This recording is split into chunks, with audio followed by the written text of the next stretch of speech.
हम सब का बड़ा सौभाग्य है कि किसी न किसी रूप में हम कथा स्थल तक पहुंच पाते हैं। कथा स्थल पर पहुंचने के बाद शास्त्र तो कहता है पहले तो पूरी कथा मन से मनुष्य सुन ले। पूरी कथा न भी सुन पाए, एक श्लोक का अर्थ सुन ले। न सुन पाए, आधा श्लोक सुन ले। आधे का भी अगर आधा सुन लेता है और मन में धारण कर लेता है ना, तो फिर मुक्ति मिलना सरल है। भगवान तो मानो मनुष्य को मुक्त करने के लिए तैयार खड़े हैं, परंतु मनुष्य ही इस बात को मानता नहीं। और भागवत तो मनुष्य के मुक्ति के मार्ग को तैयार करती है। जन्माद्यस्य यतोऽन्वादितरस् चार्थे स्वभिज्ञः स्वराट् तेने ब्रह्महृदाय आदिकवये मुह्यन्ति यत्सूर्यः तेजो वारिमृदां यथा विनिमयो यत्र त्रिसर्गो मृगां धाम्ना स्वेन सदा निरस्तकुहकं सत्यं परं धीमहि। कह रहे हैं जिससे सारी जगत की उत्पत्ति होती है, जो पूरे संसार का पालन करता है और संहार भी कर देता है, जो असत पदार्थों से बिल्कुल अलग है, नश्वर पदार्थों से अलग है, जो समाप्त नहीं होता, न उसका आदि है, न मध्य है, न अंत है, और स्वयं के प्रकाश से पूरे संसार को, ब्रह्मांड को प्रकाशमय कर देता है। ऐसे सत्य, ऐसे उस परब्रह्म की चरण में हम चले जाते हैं और उनको बार बार प्रणाम करते हैं।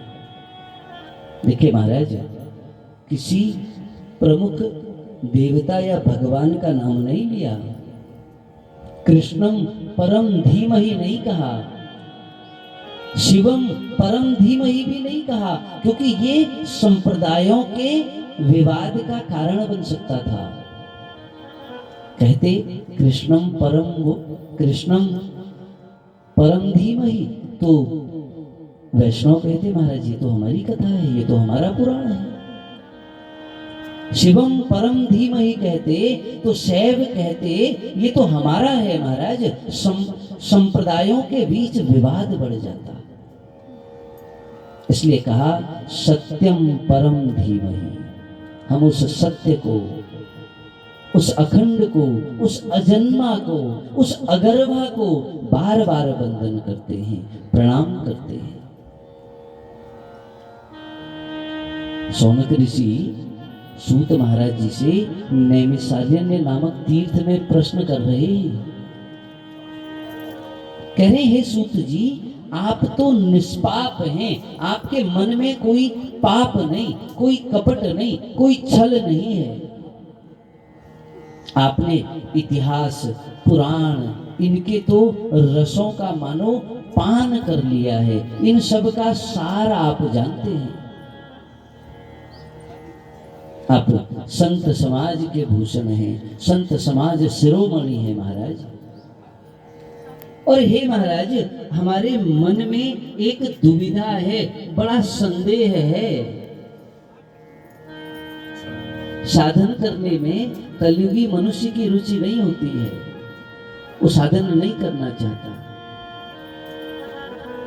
और लोग बड़े आलसी हो गए, बड़े अल्प आयु के हो गए, बड़े मंदभागी हो गए, और समझ भी ना थोड़ा सा हो गए। एक दो कथाएं सुन ली, एक दो बार सत्संग में चले गए, तो कभी कभी तो ऐसा लगता है हमसे बड़ा धर्मात्मा कौन है महाराज।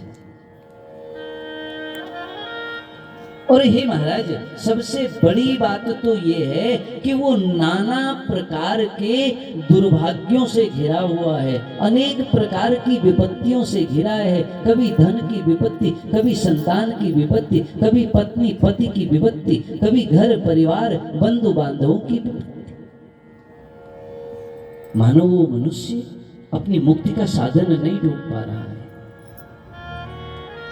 और हे सूत महाराज, हमारे मन में कुछ जिज्ञासा है और ये प्रश्न जो हम आपसे पूछ रहे हैं, इनका उत्तर दीजिए। पहले कहा, ये बताइए महाराज, हमारा पहला प्रश्न है, मानव का धर्म क्या है?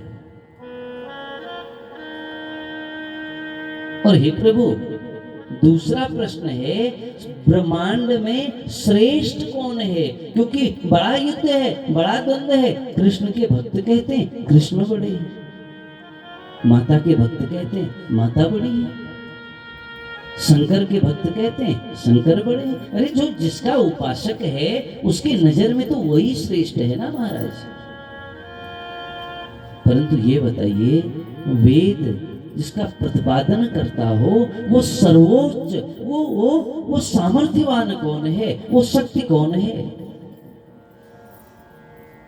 अच्छा फिर हे सूत जी, हमने तो वेद इत्यादि में श्रवण किया है कि वो जो पर ब्रह्म है वो तो अजन्मा होकर भी जन्म लेता है ना। अरे कभी राम बनकर, कभी कृष्ण बनकर, कभी वराह बनकर, कभी वामन बनकर, अनेक अनेक अवतार फिर ले कैसे लेता है? और महाराज, इसी से अगला प्रश्न हमारे मन में आया कि अनेक अनेक लीलाओं की जिक्र होती है। हे सूत जी महाराज, भगवान के अवतार कितने हुए? वक्ता श्रेष्ठ कौन है? और अंतिम प्रश्न कि जब भगवान अपने धाम को चले गए तो फिर धर्म किसकी शरण में चला गया?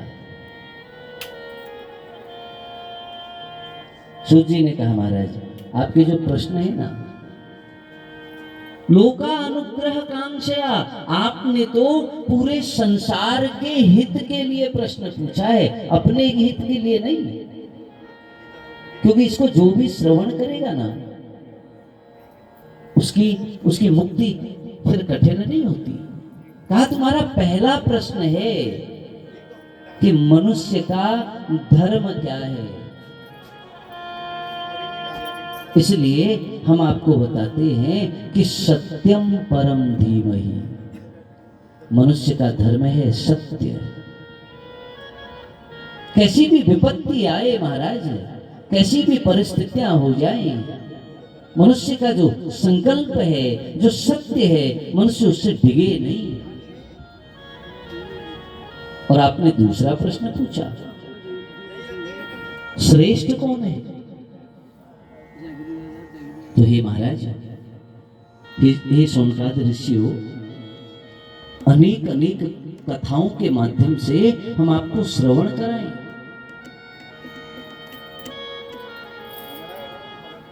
और मैं तुम्हें कथा प्रसंगों को सुनाता चला जाऊं कि मनुष्य कैसे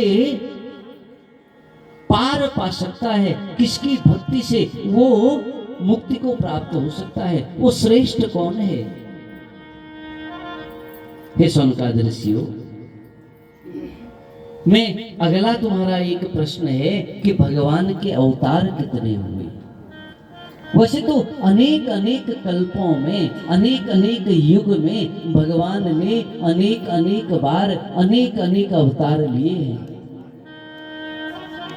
परंतु हे सोनकाद ऋषियों, प्रमुख जो अवतार हैं वो भगवान के 24 अवतार हैं।